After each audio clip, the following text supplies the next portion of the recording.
తెలంగాణ రాష్ట్ర గెజిటెడ్ అధికారుల కేంద్ర సంఘం అత్యవసరంగా సమావేశమై ఉద్యోగుల ప్రధాన డిమాండ్లపై కీలక తీర్మానాలను ఆమోదించింది. ఈ సమావేశం మెదక్ జిల్లా పాపన్నపేట మండలం ఏడుపాయల్లో రాష్ట్ర అధ్యక్షులు ఏలూరి శ్రీనివాసరావు అధ్యక్షతన జరిగింది. రాష్ట్ర ప్రధాన కార్యదర్శి ఏ సత్యనారాయణ సమావేశాన్ని ప్రారంభించారు. 42% ఫిట్మెంటో పీఆర్సీపీ ఆర్సీ అమలు 1 జూలై 2023 నుండి అమలు కావాల్సిన రెండవ పే రివిజన్ కమిషన్ పీఆర్సీ నివేదికను వెంటనే తెప్పించుకుని ఉద్యోగులకు 42% ఫిట్మెంట్ను ఇచ్చి వెంటనే అమలు చేయాలని డిమాండ్ చేశారు. పెండింగ్ డిఏల విడుదల 5 పెండింగ్ డిఏలను, కరువు భత్యాలు తక్షణమే విడుదల చేయాలని తీర్మానించారు. సిపిఎస్ రద్దు, ఓపీఎస్ పునరుద్ధరణ, రాష్ట్రంలో కాంట్రిబ్యూటరీ పెన్షన్ స్కీమ్ ఓపీఎస్ను రద్దు చేసి పాత పెన్షన్ స్కీమ్ ఓపీఎస్ను పునరుద్ధరించాలని ప్రభుత్వాన్ని కోరారు. ఈహెచ్ఎస్ అమలు, ఉద్యోగుల ఆరోగ్య పథకం ఈహెచ్ఎస్ విధి విధానాలను ప్రభుత్వం, ఉద్యోగుల కాంట్రిబ్యూషన్ సమాన నిష్పత్తిలో ఉండేలా వెంటనే అమలు చేయాలని డిమాండ్ చేశారు. అద్దె వాహనాల బకాయిలు, ఛార్జీల పెంపు, కొన్ని శాఖలలో పెండింగ్లో ఉన్న అద్దె వాహనాల బకాయిలను వెంటనే విడుదల చేయాలని, పెరిగిన డీజిల్ ధరలకు అనుగుణంగా ప్రస్తుతం చెల్లిస్తున్న 34,000ను కనీసం 50,000కు పెంచాలని తీర్మానించారు. ఉద్యోగులు, ఉపాధ్యాయులు, పెన్షనర్ల 64 సమస్యలపై సానుకూలంగా స్పందించి 25 డిమాండ్లను కొంతమేరకు పరిష్కరించినందుకు రాష్ట్ర ప్రభుత్వానికి ఈ సందర్భంగా సంఘం కృతజ్ఞతలు తెలియజేసింది. ఈ సమావేశంలో తెలంగాణ గెజిటెడ్ అధికారుల కేంద్ర సంఘ కార్యవర్గం, 33 జిల్లాల అధ్యక్ష కార్యదర్శులు, వివిధ ఫోరమ్స్, మహిళా విభాగం కార్యవర్గం తదితరులు పాల్గొన్నారు. తమ డిమాండ్లపై ప్రభుత్వం వెంటనే సానుకూలంగా స్పందించి పరిష్కరించాలని యూనియన్ కోరింది. రాష్ట్ర విస్తృత స్థాయి కార్యవర్గ సమావేశం మెదక్ జిల్లా ఏడుపాయల భవానీ అమ్మవారి సన్నిధిలో ఈరోజు సమావేశం నిర్వహించుకోవడం జరిగింది. ఈ కార్యక్రమానికి ఇచ్చేసిన ఎలక్ట్రానిక్, ప్రింట్, వెబ్ మీడియా, అదేవిధంగా సోషల్ మీడియా మిత్రులందరికీ కూడా యావత్ తెలంగాణ గెజిట్ అధికారులు 87,000 మంది గెజిట్ అధికారుల పక్షాన నమస్కారాలు తెలియజేసుకుంటూ, ఈరోజు 33 జిల్లాలు, హైదరాబాద్ సిటీ సెక్రటరియట్తో పాటుగా మాకు ఉన్న 106 డిపార్ట్మెంట్ల ఫోరంల యొక్క బాధ్యులతోటి, ప్రెసిడెంట్లతోటి ఈరోజు ఇక్కడ విస్తృత స్థాయి కార్యవర్గం నిర్వహించుకోవడం జరిగింది. యాక్చువల్గా ఇంకా పెద్ద ఎత్తున ఉండేది. కొంత నిన్న లోకల్ బాడీ ఎలక్షన్స్ హైకోర్టు వారి ఆదేశాలు కొద్దిగా అటు ఇటుగా ఉండటం వల్ల కొంతమంది ఏర్పాట్లు అధికారులుగా మేము ఉన్నప్పుడు మాకు కొన్ని బాధ్యతలు, పరిధులు, పరిమితులు ఉంటాయి. దానివల్ల కొంత తక్కువ సమయంతో, తక్కువ ఎజెండాతో పెట్టుకోవడం జరిగింది. ఈరోజు ముఖ్యంగా మా యొక్క డిమాండ్స్ ప్రభుత్వం నుంచి, ప్రభుత్వం ఆర్థిక ఇబ్బందుల్లో ఉన్నప్పటికీ ప్రభుత్వం మా సమస్యలు పరిష్కరించడానికి ముఖ్యమంత్రి గారు 3 సార్లు మాతో సమావేశం అయినప్పటికీ మా కోసం క్యాబినెట్ సబ్ కమిటీని వేసి, అదేవిధంగా ఆఫీసర్స్ కమిటీని వేసి మాకున్న 64 డిమాండ్ని అన్నిటినీ కూడా విపులంగా, నిశ్చితంగా ఒక్కొక్కటి చర్చించిన పిదప కొంత మేరకు ఒక 25 డిమాండ్లు మా గెజిట్ అధికారులతో పాటు జేఏసీ ద్వారా ఇచ్చిన డిమాండ్లు పరిష్కారమైనప్పటికీ గత 10 సంవత్సరాల నుంచి పెండింగ్లో ఉన్న వందలాది డిమాండ్లు, ముఖ్యంగా మా పీఆర్సీ, ఎప్పుడో ఇవ్వాల్సిన పీఆర్సీ 2023 ఇవ్వాల్సిన పీఆర్సీని ఒక 5% ఐఆర్ ఇచ్చి గత ప్రభుత్వం ఆ పీఆర్సీ ప్రకటించకుండా ఎలక్షన్కి పోయి ఈరోజు ఈ ప్రభుత్వం పైన భారం పడి ఆ పీఆర్సీ గురించి ప్రభుత్వాన్ని అడగాలంటేనే ఆర్థిక పరిస్థితి భయపడే స్టేజ్లో మా ప్రాథమిక సభ్యుల యొక్క అసంతృప్తి తీవ్ర స్థాయిలో ఉన్న మీదట ఆ పీఆర్సీని ఇమీడియట్గా ప్రకటించాలని గతంలోనే సుమారుగా 16.6 అంటే 16.5 సంవత్సరాలు 3 పీఆర్సీలు తెలంగాణ, ఉమ్మడి ఆంధ్రప్రదేశ్లో ఉన్న తెలంగాణ ఎంప్లాయీస్ నష్టపోయారు.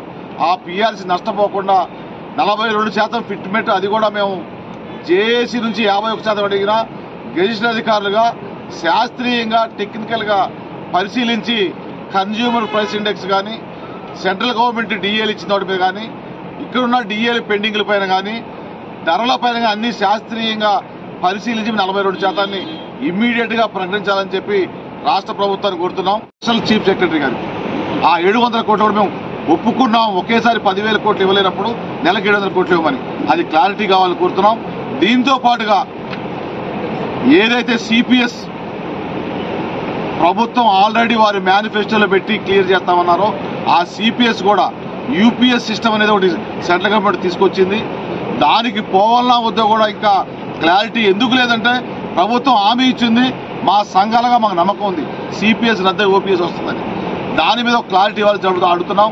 వీటితో పాటుగా ముఖ్యంగా ప్రభుత్వానికి 1వ తారీఖు శాలరీ ఇస్తున్నందుకు కానీ, పెండింగ్ బిల్స్ కొంతమేర కొడుతున్నందుకు కానీ, మాకు కొన్ని డిపిసిల ద్వారా ప్రమోషన్లు ఇచ్చినందుకు కానీ, వాటితో పాటుగా 317లో గతంలో ఇచ్చిన జీవోలతో పాటు స్పౌజు, మెడికల్, మ్యూచువల్తో పాటు కొంత డిప్యుటేషన్లు ఇచ్చిన క్వశ్చన్కి వాటికి రాష్ట్ర ప్రభుత్వానికి కృతజ్ఞత తెలియజేస్తున్నాం.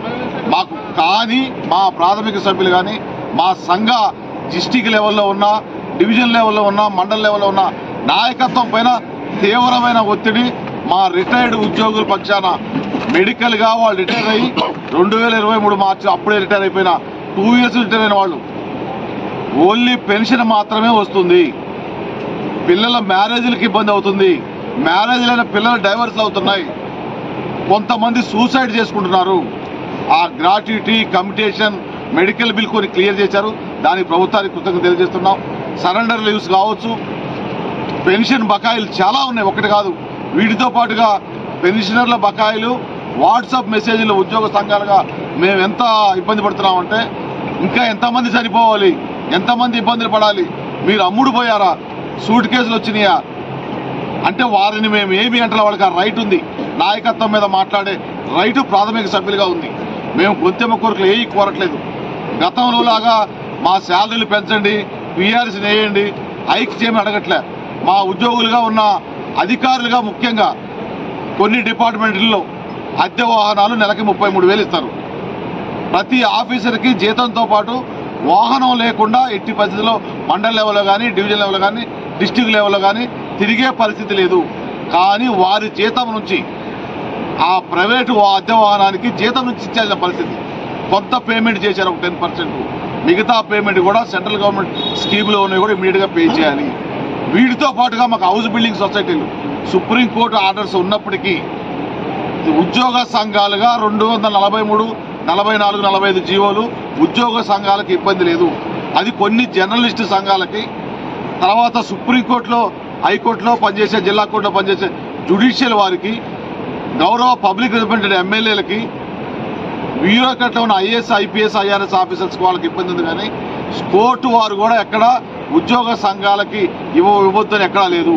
మాకున్న సొసైటీల ద్వారా జీవిత కాలంలో 25 సంవత్సరాలు కష్టపడి చదివి కొన్ని లక్షల ఉద్యోగాల్లో కాంపిటేటివ్ ఎగ్జామ్లో మేము వచ్చి మళ్ళీ మరొక 35 సంవత్సరాలు పనిచేసిన తర్వాత మాకు ప్రభుత్వం ద్వారా ఇచ్చే ఒకే ఒక రాయితీ, మాకు ఇచ్చే కూలీ కాకుండా ఒక జీవిత కాలంలో ఒక ఇళ్ల స్థలం 150 గజాల నుంచి 200 గజాలు, అది కూడా వద్దు అనేది కరెక్ట్ కాదు.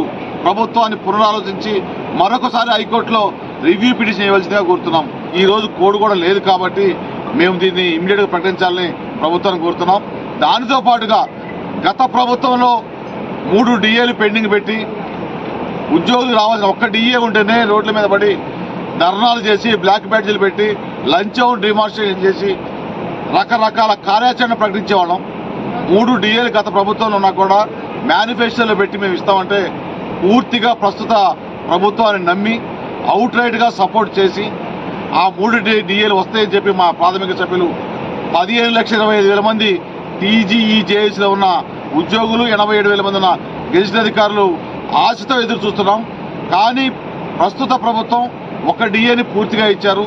2వ డిఏని మొన్న ప్రకటించి కొన్ని పెండింగ్ అడ్వాన్స్గా ప్రాస్పెక్టివ్గా ఇచ్చిన డిఏల యొక్క బాకీలు రావాల్సిన డ్యూలు రిట్రాస్పెక్టివ్గా కొన్ని 18 నెలల పరిమితి విధించారు.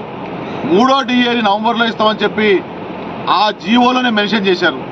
ఇది కాకుండా కూడా ఇంకా ఈ రోజుకి 5 డిఏలు పెండింగ్ ఉన్నాయి.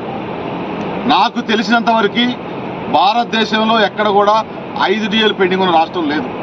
అయినా మేము ఆర్థిక పరిస్థితి అర్థం చేసుకున్నాం. ముఖ్యమంత్రి గారు మాకు క్లియర్గా చెప్పారు.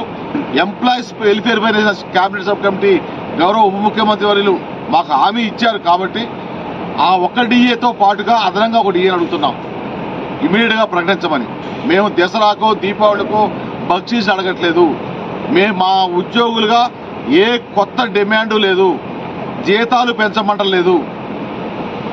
మేము రాజ్యాంగబద్ధంగా మాకు రావాల్సిన పిఆర్సీని, ప్రకటించిన పిఆర్సీని కేంద్ర ప్రభుత్వం ప్రకటించిన తర్వాత కాన్స్టిట్యూషన్ రైట్ ప్రకారం రావాల్సిన 5 డిఏలు అడుగుతున్నాం.